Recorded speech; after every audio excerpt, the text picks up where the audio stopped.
morning. I'm your host, I'm Dr. Johnson. This is the Voice of Hope.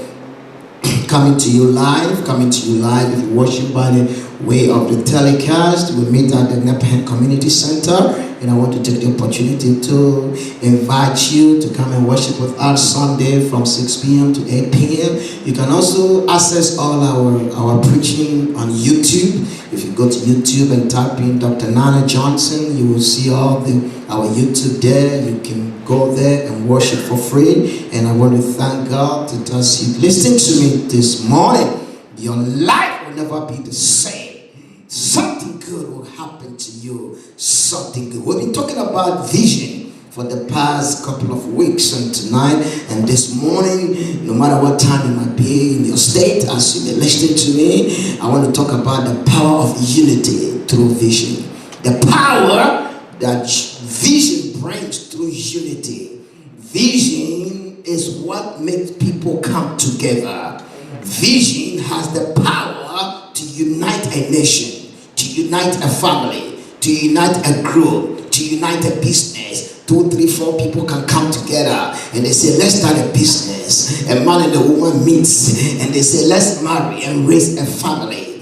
A nation, a group of people come together and they say, let's start something, a company, a church, a ministry. So you understand that vision is what brings people together. Vision is what unites people. I want to read from Philippians chapter 2 from verse 1. It says, if there be therefore any consolation in Christ, any comfort of love, if any fellowship of the Spirit, if any bowels and mercies, fulfill ye my joy, that ye be like-minded, having the same love, being of one accord, and be of the same mind.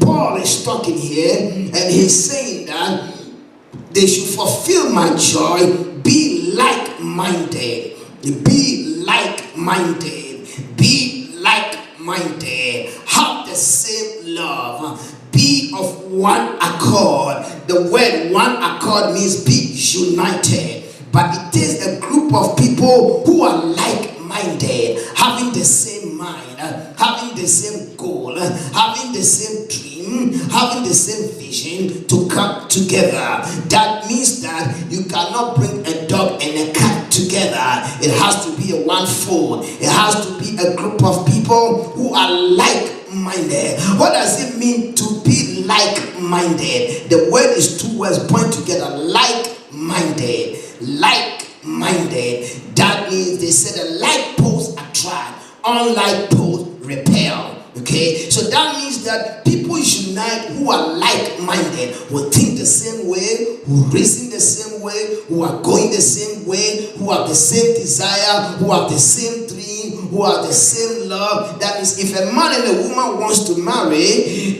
they must be like-minded. Assuming you want to marry, your wife wants to live in California and you want to live in New Jersey, or you want to live in New York, it's not going to work. Why? Because you are not like-minded. Okay, the 2 of you, one want to eat rice, one want to eat Japanese food, one want to go this way, one want to go that way. It's not going to work. So for people to be united, it takes a vision. It takes a vision. And that is what we said earlier on. The vision must be clear. The vision must be written down. The vision must be spelled out. If it is a church, what is our mission? What is our goal? What do we want to achieve? Where do we want to go? If it's a family, a wife and a husband, they must have like-mindedness. Why do people divorce? Because it gets to some point they can't agree anymore. They keep on fighting. They keep on arguing day and night. They have different vision, different goals, and there comes a point people separate. People go apart. It could be a business, it could be a family, it could be a church. You see, sometimes there's church split because the assistant pastor and the head pastor don't agree, or the choir leader and the men fellowship don't agree. They come splitter groups. Why? Because there is no like-mindedness. There is no like-mindedness. Our minds must be one. Our goals must be one. Our vision must be one. You understand me? The Republicans and the Democrats keep fighting. Well, because what the Republicans want and what the Democrats want is not the same. But you see, sometimes we have to put our differences aside and agree on something for the sake of the nation, for the sake of the vision. What we want to achieve together. It doesn't matter whether you are left or right. It doesn't matter whether you are black or white. It doesn't matter whether you're educated or illiterate. The moment people come together, they must agree to work together. So we can be Democrats, we can be Republican, but the fact is that the job must be done. There is a vision for the nation. There is a job to be done. So what must we do? You must agree with the president. We must compromise. There must be a point where we put our differences aside and where people agree to work together. Why? Because it is important. That is why Paul is saying here that be ye like-minded, having the same love, be of one accord and of one mind. He said, let nothing be done through strife, through vainglory, but in lowliness of mind. Let each esteem other better than himself. So we're talking about the mind. Paul is going over and over the mind. The mind. Be like-minded. Have the same mind. Be of one accord. Be like-minded. You see, it makes you understand that the mind is very important. When you keep thinking, your behavior, your attitude comes from your mind, your mindset. Why is that somebody meet at somebody and just because of the color of his skin, you don't like the person? But maybe you don't know the person. You just hate the person for no reason. Why? Because you have a mindset. A mindset that dislikes certain group of people. A mindset that hates certain people. But even sometimes you don't know the person. You don't know who that person is. But your mind has been set. That is why we have racism. That is why we have discrimination. That is why people hate each other, kill each other for no reason, for them nothing, for no cause. Why? Because there is a mindset that hates certain people. And it's wrong. That is what the Bible says, be ye transformed by the renewing of your mind. So we are talking about the renewing of your mind. If a nation wants to unite, if a family wants to unite, then we have to change our mindset. We have to put our differences aside. We have to put our fear aside. We have to put things aside. Vision brings like-minded people together to work to achieve their goal and to achieve their purpose. It takes like-minded people to believe the same thing, to see the same thing, to work towards the same goal, and to work towards the same people. I want you to understand that there is unity, there is strength in unity, there is power in unity, there is the unity of vision, unity of strength. Unity makes people channel their resources, their energy together. And there is a story in the book of Genesis chapter 11 that will be our case study that I want to look at, and I want you to see some few stuff that we have to understand. That vision brings people together.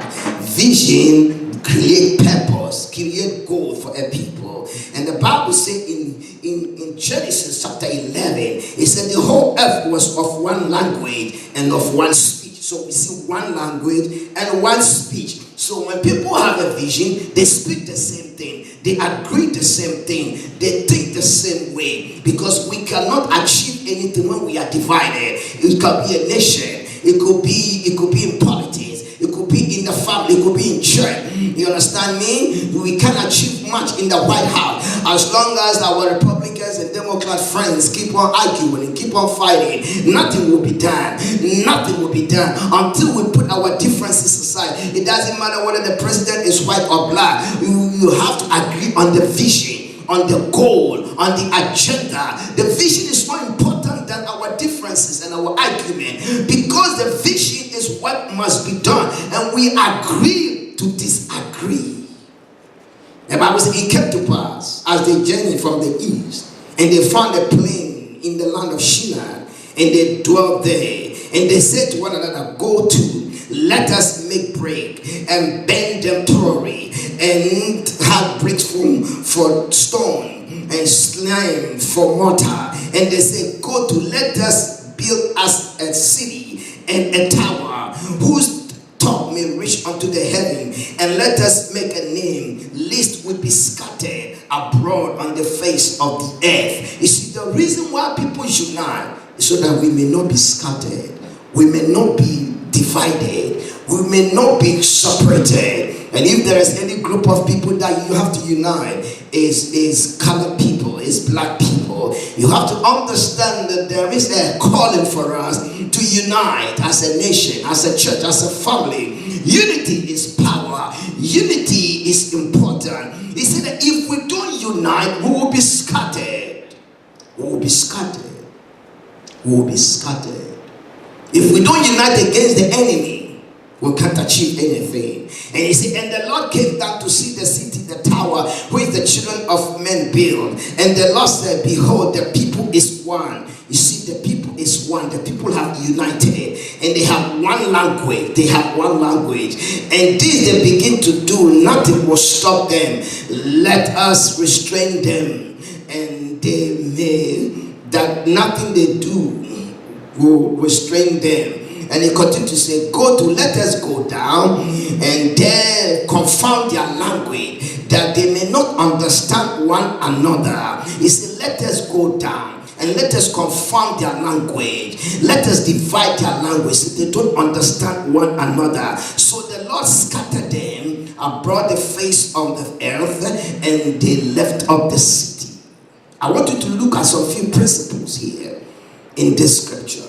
Bible said these people, God wanted the people to multiply and to fill the earth. And these people were moving together, and they said, come on, let's come together and let us build a tower. Let's build a city that will reach into heaven. So when they had a vision, 2, they had a goal, 3, they had a purpose, 4, they decided to come together. They said, let's come together and build. For us to build a nation, to build a family, to build a business, we have to unite. We have to join our forces together. A wife has to unite with his husband. The husband has to unite with his wife and children. A church has to unite. We have to unite. Why? Because we want to build together. These people say, come, let us build together. The only way you can build together, put your strength together, is through unity. We have to unite. Black people, white people, yellow people, green people, it doesn't matter. As a nation, as a people, it doesn't matter. Black, white, you can be on the left, you can be on the right. If we want to build a nation together, if we want to build a family together, the only way is to unite. Join our resources together. Join our strength together. Join our energies together. Join our powers together. So you have to understand that vision brings unity of strength. 1, unity brings unity of resources. 2, it brings a unity of energy and power. And you understand that as long as these people were united, they were going to build a tower. And God saw that they were building the tower. And God saw that their purpose and goal was against God's purpose. And therefore God decided to use another principle. So you see here the principle of unity and the principle of division. Okay, so that if you want to divide any group of people, you have to divide them. You have to disorganize them. You have to make sure they don't understand each other. You have to make sure they keep fighting. They keep destroying one another. And that is what exactly God did to these people. He said, let's go. God said, so far as these people are one, everything they imagine, everything they purpose, they will achieve it. I want you to understand, as long as your family is united, no devil can overcome you. No spirit can overcome you. As long as the church is united with the pastor, with the deacons and the deacon board and the youth ministry and the men ministry and the women ministry, as long as you are united, nothing will stop you. Nothing will defeat you. As long as we are united as a people, as a nation, as a group, nothing, no agenda of the enemy. I was reading one biography and they said that the most powerful word in the English language is the word cooperation. Cooperation. Cooperation. That is the most powerful word in the English language. And that is why a lot of businesses are called corporation. Okay?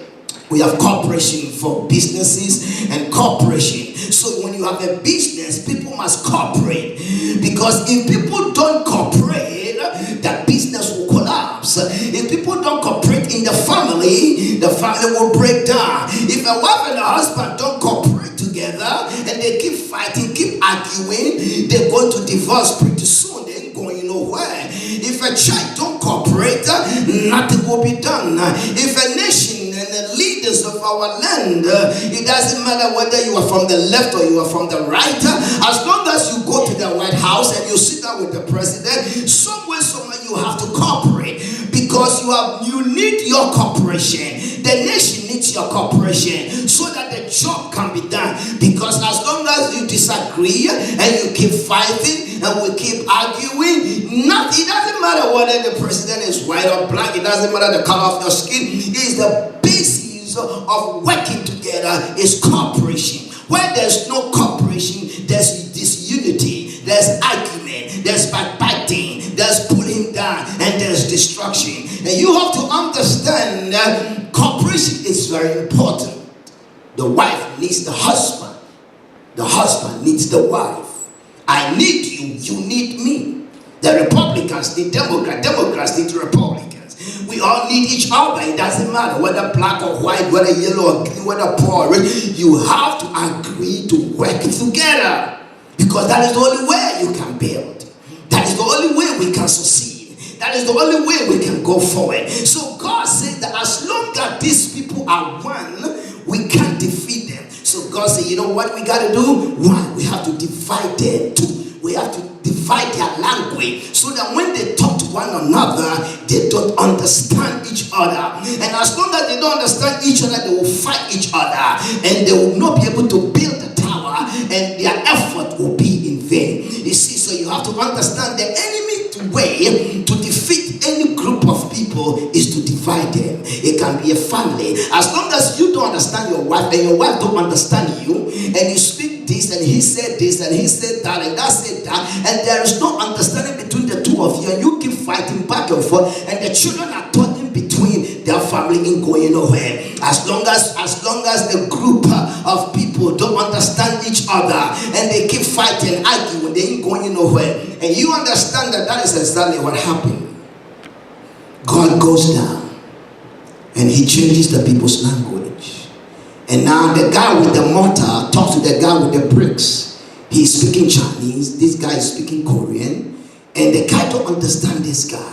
And as long as they don't understand each other, they started getting frustrated. You see, you can't work with somebody you don't understand. And as long as you don't understand me and I don't understand me, what happens is that there's frustration. And when frustration set in, you get angry. And when you get angry, you throw whatever you are doing and they abandon. So these people started getting frustrated. All that God did was to change their language so that they don't understand one another, so that they cannot cooperate. So when the devil comes to your family, he comes to a church, he comes to a nation, all that he has to do is to cause confusion. And confusion comes when there's misunderstanding, when there's lack of communication. What you saying and what I'm saying, we don't understand each other, we don't agree on each other, we fight each other. And that is what exactly happened to these people. And the Bible said they could not build anymore. They got frustrated, they got discouraged, and they abandoned the job. You see, as long as people don't understand each other, and as long as we fight, they got divided, they fought each other, they could not achieve their goal, and they got scattered, You have to understand that leadership has goal. One of the leadership goals is influence, and the leader's ability to mobilize people, and the leader's ability to inspire people, and the leader's ability to motivate people towards a goal, and to direct a group of people to achieve a goal. That is what leadership is. So leadership is any leader must be able to influence a group of people, must be able to mobilize, must be able to organize, must be able to inspire, must be able to channel the energy of the people to achieve a particular goal. And you see, as long as people don't understand one another, and as long as we keep fighting one another, and as long as we're not able to mobilize our strength and mobilize our energy, And as long as we're not able to follow the leader, we'll not be able to achieve the goal. You understand that it's the same thing when people went to Africa in those days. They divided Africa, they scattered Africa, they put barriers in Togo and Nigeria and all of these people. They divided the whole continent of Africa and scattered the people. And the fact that the white people were able to divide the land of Africa, the continent of Africa, they were able to exploit them. Why? Because when you are divided, you don't have strength. When you are divided, your energy is less, because strength lies in unity. God said, let's go down. Let's divide them. Let's confound their language. Let them misunderstand one another. Let them fight one another. Let them not cooperate one another. And it's amazing that even though Africa has achieved independence, the barriers are still there. The countries and the nations are still there. One of the greatest African leaders was called Kwame Nkrumah. He said, until Africa unite, the independence is meaningless. Until the Africans come together, their strength will not be able to achieve much. And you understand, Africa is blessed. They have all the natural resources, and yet they are the poorest continent on the earth. But they have gold, they have diamond, they have bauxite, they have everything. And yet they are the poorest people. Why? Because they are not able to channel their energy. They're not able to channel their resources. They're not able to mobilize themselves. They're not able to develop themselves. Because the enemy makes sure that they will never unite. You have the United States. Europe has united. America has united. China has united. Asia has united. But the continent of Africa, you cannot unite. And you only understand that it's not only that, but it becomes a mindset. Wherever you find black people, it's very difficult for them to come together, build businesses together, build enterprises together. Wherever we go, we fight each other, we kill each other. There are gangs in our neighborhood. Our neighborhood is exploited. The enemy always makes sure that we kill one another, we fight one another, we argue one another. Because until we come together and put our strength together and put our resources together, we become a scattered people. These people said, unless we unite, we will be scattered. And one of the group of people on this earth that are scattered are black people. We scattered all over the world, all over the nation. And even though we are free, yet the psychology of enslavement has made cripple us that it's so hard for us to believe in one another, to trust in one another, to stay with one another, to support one another, to build together. And until we renew our mind, until we begin to see one another as a brother, and until we begin to hold one another's hand and build together, it's going to be very difficult. You remember there is a story about two brothers, Cain and Abel. They went to the field, and when they went to the field, they went to make a sacrifice. And the Bible said God accepted the sacrifice of Abel, but the Cain sacrifice was not accepted. And the Bible said Cain called his brother to go to the field, and he killed his brother. And the Bible said God came to Cain and he asked him, where is your brother? Where is your brother? Why did you kill your brother? Why did you murder your brother? Your brother's blood is crying to me. Cain said, am I my brother's keeper? Am I supposed to watch my brother's back? Am I supposed to protect my brother? Am I supposed to be the keeper of my brother? God said, yes, it's your duty, it's your job to protect your brother, to be your brother's keeper. This morning I want you to know it's time to unite. It's time to come together. It's time to put our resources together. If there is any crime in this land of America, it's time for our leaders to come together, our politicians to come together, our church leaders to come together, to solve problems, to put our heads together, to find solutions. God is calling us to unite our strength. God is calling us to put our differences together and build your family together, build that business together, build that nation together, build that fellowship together. Cooperation is needed for us to achieve our goal, for us to become anything, for us to rise to the top. It will take unity. It will take united strength. United States of America. You have to understand that there was another man called Jeremiah. Jeremiah went into captivity, and the Bible says it was time for the Jewish to go back. Some of them had returned, to this city, and they have built the temple, but the walls was broken down. And some people came, and Nehemiah asked them, how is the land? How is the state of affairs? But they said the walls are broken down, the walls are bent down. And Jeremiah said, he started praying and started crying, and he said he want to go back and he want to go rebuild the wall. Some of us, you have to rebuild the walls. The walls, the moral walls of our nation is broken down. The moral walls of our cities are broken down. Our children's on the street. There's war on the street. People killing each other in schools. You have to ask yourself, what are we going to do to bring peace? We need Jesus Christ, because Jesus is the answer. Because Jesus said, a house that is divided, it cannot stand. Jesus said, if Satan is divided against itself, it cannot stand. A house, a nation, a church, a building, whatever it is, when people are divided and when people kill each other, for whatever reason it is, it begins to affect that particular group of people. And this morning, I want you to know that God wants you to unite. God wants us to unite. God wants us to put our strength together, and for us to achieve the goal and our purpose. Nehemiah said, I want to go back and build the walls. The walls are broken down. How many walls are broken down? Our moral walls, our political walls, our financial walls, things have been broken down, and it is time for us to rise and build. Nehemiah said, I want to go back. King, can you help me? King, can you give me whatever I need? Nehemiah prayed and fasted, and God gave him favor. I said, God will give you favor on your job. I said, God will give favor on your home. I said, whatever you need, God is going to give it to you.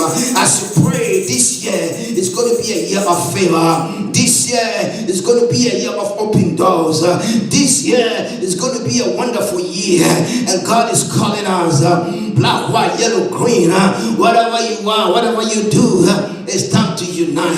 It's time to join forces together. It's time to put our hands together. It's time to rise together. Nehemiah went back to Jerusalem, and he gathered the elders, and he said, look at the condition you are in. Get up and let's build.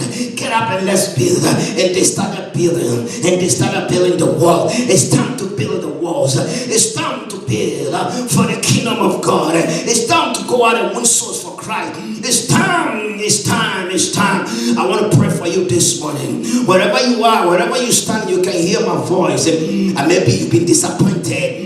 Maybe somebody has broken your heart. Maybe you've lost your wife, you lost your child, you've lost your husband. Maybe you're going through divorce, you're going through hard time. I want you to know that God loves you. I want you to know that God cares about you. I want you to know that God wants to change your circumstances. I want you to know that as you join hands with God and with the people of God, something good will happen to you. Something miraculous will happen to you in the name of Jesus. Father God, I want you to praise the Lord Jesus. Come into my heart. Forgive me my sins. Wash me. Cleanse me. If you are sick, I want you to put your hand over there. I want to pray for you. I rebuke that sickness, that headache, that asthma, that cancer, that sugar diabetes, that high blood pressure. I rebuke it in the name of Jesus. I pray that your wayward child, your husband that has left you, will come back home. Lord, we pray for our nation. We pray for our country. We pray for our leaders, that they will be one and they will work together, and they will seek harmony, and they will seek cooperation, that our nation will go forward. We pray for our communities. We pray for black leaders and black churches, that our leaders will come together in our communities and build our communities and help our communities. In the name of Jesus, we come against violence in school and violence in our community. In the name of Jesus, we pray that your spirit will heal our land. You will heal our land and heal the hearts that are broken. I give you praise. I give you praise. I give you praise. God bless you. Tune in the same time next week, and your life will never be the same. May you have a blessed week. May you have a wonderful week. May God bring somebody your way. Bring an angel your way. May God turn your situation around. In Jesus' mighty name. Hallelujah.